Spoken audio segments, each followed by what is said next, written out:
Hey everyone, this is Sean, and you're watching the first video in my new series that I'm going to be titling Book Club. And you'll find it as soon as this video uploads onto YouTube under the playlist Book Club.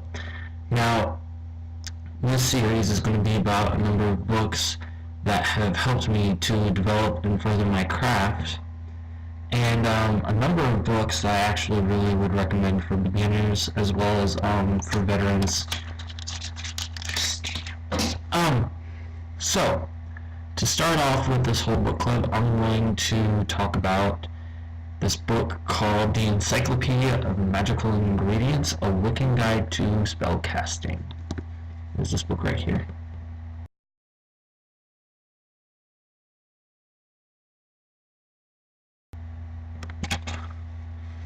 I had a friend when I got to my new place give me this book actually, because he had like 3 copies of it, and so he just gave me his extra copy of it. And what it is it's a really good reference book, as well as really good for beginners to learn about different correspondences with different types of herbs and stuff. Now, this book was written by, I'm probably going to butcher this name so bad because of the last name, is written by Lexa Rosean. It's that accent that's going to kill me. That right there. Lexa Rosean. And let's dive into this book. Now, to start with,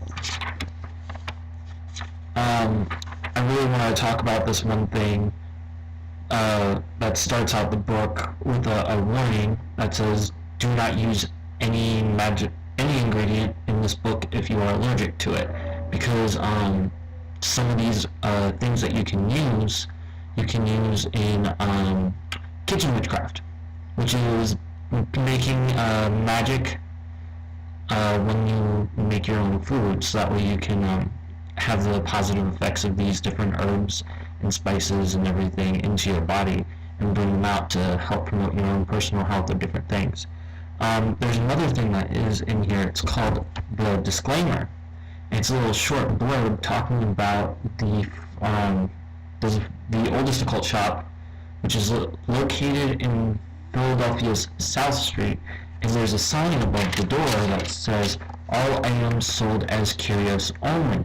Now, this is a way of saying that the ingredients are only used for whatever purpose the person buys them for. They aren't necessarily used to cure sicknesses or anything. You can use these to supplement whatever your doctor is giving you for illnesses, or you can use these different ingredients to enhance your own personal life, but as well it's not guaranteed to work, because the universe works in a way where it's for your highest good, and if you're doing something that's not for your highest good, it's not going to give it to you. So it's pretty much, this is just a disclaimer saying that everything in this book is for curios only. Moving on. Now, first I'm going to talk about the table of contents, because I feel it's a really good thing to know how the table of contents is set up. It's set up in an alphabetical form, like this. Now, it tells you when each letter starts on what page, but it doesn't tell you what each different root, different things. It doesn't tell you what page they're specifically on, but they're in alphabetical order. So if you want to say, you want to look up arugula in here, you just go to the A section, and then you go, which would be page 11, and then from there you just flip through until you got to arugula, which would be on, I passed by it, it would be on page 23 within the A section, and it's that simple. Now, this book doesn't only just contain things about herbs and spices, and it carries things for such as it has information for flowers, vegetables, fruit, different types of metals, gemstones even, as well as the different meanings behind certain types of animals that were incorporated into this book, as well as magical beings such as angels and stuff, things like that. Like, I know it said angels in the A section, and then elementals and elements and everything like that. Now, so this isn't just a book on herbs and spices. This is just a general encyclopedia on different things that you can use in your craft to enhance the effects of your own personal magic. And there's the introduction, which actually I would suggest reading for a person who just buys this book or just gets it. I'm going to adjust the camera real quick. But I would really suggest whoever buys this book to read through the introduction, because it does contain a lot of information, such as what a spell is, what defines a spell, based on again, this is based on the perspective of the author, on what the author defines as a spell. But it's a rather objective point of view as to what a spell is. It has multiple different points on what can make up a spell, which is what I like about this introduction. And it talks about how you can personalize spells, how to find ingredients, and then different ways, different forms, different methods of using these ingredients and casting spells, as well as the timing for when it's best to do a certain kind of spell. Like, it talks about what altars are and everything, baths, like ritual baths that you would take before ritual, how to use a basic use for candles whenever you're using them, and so on and so forth. And it talks about, it's chock full of information, this introduction. And it's a really, really good source of information. It's just a giant different thing of information. And I'm rambling a lot.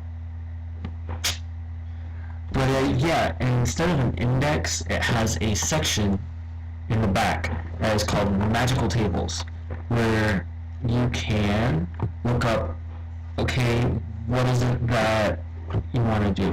I want to do something for magical. It has sections like magical beauty, magical communications, creativity. It has tables for each thing, and under each category, it has different ingredients that you can use in a certain spell to increase the effect, or just to use as a basic medium for a spell, a basic focus. And it's just overall an amazing book. On a scale of 1 to 10, which I'm going to actually do with these videos, I'm going to rate them based on my own personal opinion of them, how useful they are to me, as well as how chock full of information they are, and how relatively easy it is to find the information. On a scale of 1 to 10, the usefulness, everything about this book, I would rate it an 8, purely for the fact that it is limited with certain things. Like, I wanted to look up a different gemstone, howlite, but it doesn't have howlite in there. So I'm like, oh, it doesn't have howlite in there. So it's limited, but it's still rather extensive, and it's still chock full of information.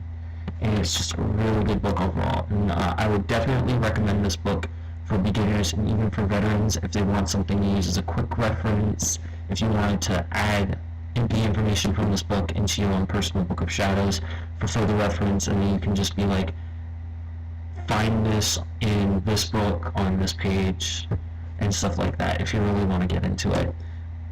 Overall, an amazing book, amazing reference material, and I highly recommend it to anyone who is practicing the craft, whether you be a beginner or a veteran.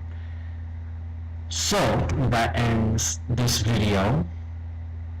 I hope that you guys actually would like this new series. The only series that I've got going right now is my Psychic series, and I've gotten a decent number of videos up on that right now. I want to start doing different types of videos, so post your opinions on this new series in the comment section below. If you have a certain book that you guys want me to talk about, or if you have your own personal recommendations, feel free to message me or to post in the comments, so that way everyone can see your recommendation, so that way other people can go out and buy them if you, or or they can preview them ahead of time if they feel like it would be a good book to buy. So, on that note, whether it be morning, noon, or night, I wish you all many blessings, blessed be.